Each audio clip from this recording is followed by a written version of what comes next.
Narito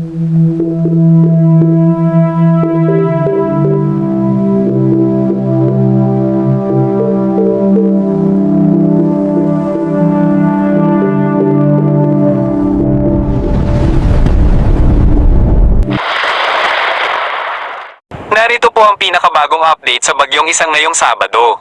Sa kasalukuyan, ang Bagyong Isang ay lalo pang lumakas.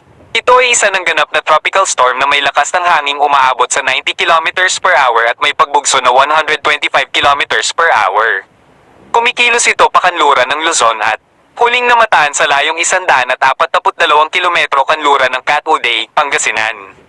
Nagdudulot pa rin ito ng pag-ulan sa Pangasinan, Zambales, Pampanga, Bataan, Cavite at Batangas. Pinapayuhan ng lahat na manatiling alerto sa posibleng pagbaha at pagguho ng lupa sa mga nabanggit na lugar. Inaasahan na lalabas ng ating bansa ang Bagyong Isang sa mga susunod na araw. Gayunpaman, mayroon din tayong mino-monitor na low pressure area sa loob ng Philippine Area of Responsibility na bahagyang nagpapakita ng paglakas. Makikita sa satellite images ang mga thunderstorms na dala nito na nagdudulot ng maulap na papawirin at kalat-kalat na pag-ulan sa Surigao del Sur, Sarangani, Socsargen, Davao Oriental, at Davao del Sur. Bukod dito, mayroon ding umiiral na weather system sa kanluran at silangang bahagi ng ating bansa. Ang pagbabalik ng easterlies o ang mainit na panahon na nanggagaling sa Pacific Ocean ay nagpapalakas ng mga bagyo sa karagatan. Patuloy rin nating mino-monitor ang hanging habagat sa kanlurang bahagi ng Palawan na magdudulot din ng malakas na pag-ulan at maulap na papawirin. Apektado rin ng hanging habagat ang kanlurang bahagi ng Visayas at Mindanao. Kaya't mayroon tayong 4 na weather systems na mino-monitor na nagpapalakas ng pagbuo ng bagyo sa karagatan dahil sa pagsasalubong ng hangin. Asahan ng mga thunderstorm lalo na pagsapit ng hapon at gabi. Pinaghahanda natin ang ating mga kababayan sa posibleng pagbuo ng LPA o bagyo sa silangang bahagi ng ating bansa dahil sa pagbabalik ng mga weather systems na ito. Posible ring bumalik ang Intertropical Convergence Zone sa mga susunod na araw. Samantala, asahan pa rin ang maulap na papawirin at kalat-kalat na pag-ulan sa kanlurang bahagi ng ating bansa dahil sa Bagyong Isang at sa paghila ng hanging habagat. Apektado ang Cavite at Batangas, kaya pinapayuhan ng ating mga kababayan na maghanda sa pag-ulan, pagbaha, at pagguho ng lupa. Sa Bicol Region at Calabarzon, inaasahan ng maaliwalas na panahon sa umaga ngunit nariyan pa rin ang kalat-kalat na pag-ulan na dulot ng bagyo at hanging habagat. Tumaas ang tsansa ng pag-ulan sa hapon at gabi na kung minsan ay malakas. Sa Visayas, inaasahan ng improved weather sa umaga ngunit nariyan pa rin ang maulap na papawirin at pag-ulan pagsapit ng hapon at gabi. Maging alerto sa biglaang buhos ng ulan. Sa Mindanao, makakaranas ng maulap na papawirin at pag-ulan ng Davao Oriental, Davao del Sur, Sarangani, Socsargen, Surigao del Sur, at Surigao dahil sa LPA. Ang nalalabing bahagi ng Mindanao ay inaasahang magkakaroon ng improved weather na may tsansa pa rin ng thunderstorms pagsapit ng hapon at gabi. Sa Palawan, asahan pa rin ng maulan na panahon at maulap na papawirin dahil sa hanging habagat na hinihila ng Bagyong Isang. Sa kasalukuyan, walang nakataas na gale warning sa kahit anong baybayin ng ating karagatan. Ngunit pinapayuhan ng mga mangingisda sa Hilagang Luzon, Silangan, at Kanlurang Luzon na mag-ingat dahil sa inaasahang maalon na karagatan dulot ng Bagyong Isang. Ang nalalabing seaboard ay magiging light to moderate ang lagay ng panahon, kung saan maaaring makapalaot ang mga mangingisda na may light to moderate na lagay ng karagatan. Manatiling updated sa mga bagong ulat panahon upang makapaghanda ng maaga. Para maging updated, mag-subscribe sa aming YouTube channel. Maraming salamat at ingat palagi. Dumako naman tayo sa ating partner para sa mga karagdagang impormasyon sa loob ng ating bansa. Samantala, in terms of pag-ulan, mas malawak ang aasahan nating mga malalakas na mga pag-ulan sa susunod na mga oras. Epekto po yan ng Bagyong Isang plus the Habagat or Southwest Monsoon again. Itong sa mga areas po na may Southern Luzon plus Panay Island. Ito po ay hindi direktang epekto po nitong si Bagyong Isang kundi dahil sa Habagat. Hanggang 200 mm po sa may Zambales and Bataan at dito rin sa may Occidental Mindoro dahil sa Habagat hanggang 200 mm. So by nature po, mas madalas yung malalakas na mga pag-ulan doon at posible ito magdulot ng mga pagbaha. Hindi lang doon sa mga typical po ng mga mabababang lugar, no? Pati sa mga hindi masyadong binabaha na lugar, and then possible din sa mga bulubundukin na lugar kapag hanggang 200 mm ang dami ng ulan ay magkakos din po ng pagguho ng lupa.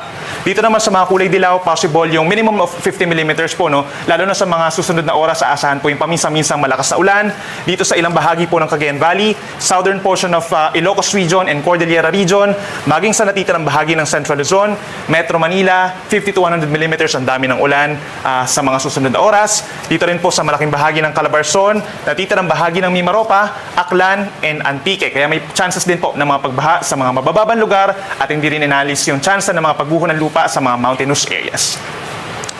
Pagsapit naman po bukas ng hapon, yung time kung saan nakalabas na po ng PAR itong si Bagyong Isang, pero nandyan pa rin po yung epekto ng southwest monsoon or hanging habagat. Kaya taasahan pa rin po yung 50 to 100 mm sa dami ng ulan. Ibig sabihin, paminsan-minsan, meron pa rin po tayong heavy rains over Zambales, Bataan, pababa ng Occidental Mindoro, at lalawigan ng Palawan. So make sure pa rin po na magdadala ng payong at makipag-coordinate sa inyong mga local government units sa mga nabanggit na lugar kung kinakailangan po lumikas.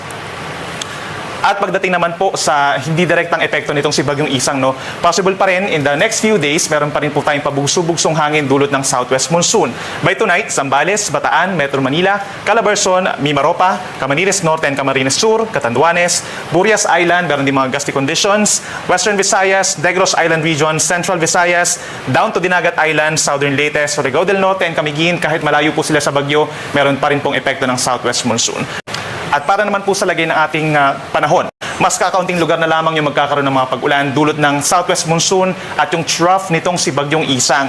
So dito sa may Ilocos region, lalo na sa may Pangasinan, maging sa Benguet, ilang bahagi ng Central Luzon, lalo ng Zambales, Bataan, Tarlac, Pampanga and Bulacan, Metro Manila, medyo makulimlim pa rin ang panahon sa umaga, down to Cavite, Batangas at malaking bahagi ng Mimaropa. Asahan pa rin po yung mga light to moderate with the times heavy rains, lalo na sa morning, then bahagyang ihina na pagsapit po ng tanghali, and then sa hapon, meron na lamang mga localized thunderstorms. Dito sa may eastern portion ng Luzon, aasahan na lamang po yung mga localized thunderstorms din po. No? In general naman, sa umaga, bahagyang maulap at minsan maaraw ang kalangitan. May kainitan na po pagsapit ng tanghali at sa hapon, pulo-pulo ang mga pag-ulan.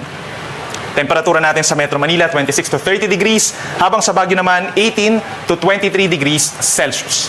At sa ating mga kababayan po sa Palawan, patuloy ang epekto nga nitong southwest monsoon or habagat. Sa mga lalabas po ng bahay, make sure na meron tayong dalang pananggalang sa ulan, especially payong. Habang dito naman sa Visayas, malaking bahagi na po ang mag-i-improve ang weather conditions. Mababawasan na yung mga pag-ulan. Yung mga pag-ulan din po, hindi na ganun kalalakas, apart from the localized thunderstorms. Pero pagsapit ng hapon, ilang areas pa sa may Summer Island na magiging maulan, as well as Southern Leyte dahil dun sa paparating po na cloud clusters na dala ng low pressure area. For Metro Cebu, 25 to 32 degrees, habang sa Puerto Princesa hanggang 31 degrees Celsius.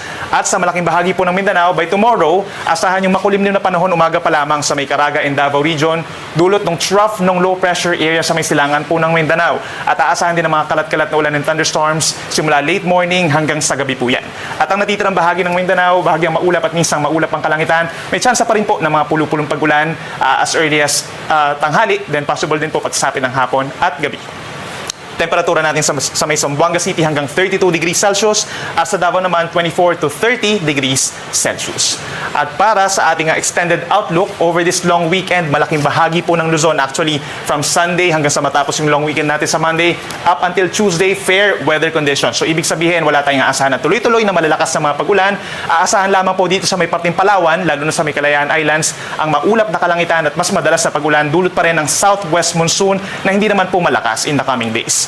Temperatura natin sa Metro Manila, posible pa rin maging mainit sa tanghali hanggang 33 degrees Celsius. Sa ating mga kababayan po sa Visayas, yung low pressure area na minomonitor po natin, pinaka-affected po ng LPA na yun, itong eastern portion, itong Eastern Visayas, kabilang ang Tacloban City, hanggang sa matapos ang long weekend, asahan po ang makulimlim na panahon at mataas na chance ng mga pag-ulan. So make sure na meron tayong daladalang payong. Then pagsapit po ng Tuesday, malaking bahagi na po ng Visayas ang magkakaroon ng makulimlim na panahon. Yung Western Visayas and Negros Island Region, dala po yan ng habagat na hindi pa rin kalakasan. Asahan lamang yung paminsan-minsan malakas na ulan at mga light to moderate rains, habang ang eastern and central portions of Visayas, asahan din ang maulap na kalangitan na sasamahan ng kalat-kalat na ulan dulot naman ng trough ng low pressure area. At sa bandang Mindanao, pagsapit po ng Sunday and Monday, malaking bahagi pa rin ng Mindanao ang mga karanasang fair weather conditions, paminsan-minsan maaraw naman, may kainitan sa tanghali at may chance pa rin ng mga saglit na ulan at mga thunderstorms. Then pagsapit ng Tuesday, ito yung time kung saan nga po madalas yung mga pag-ulan dito sa may parting Caraga Region, Northern Mindanao, Zamboanga Peninsula, and some portions of Davao Region dahil dun sa trough ng low pressure area. So make sure pa rin na meron tayong dalang payong kung lalabas po tayo ng bahay.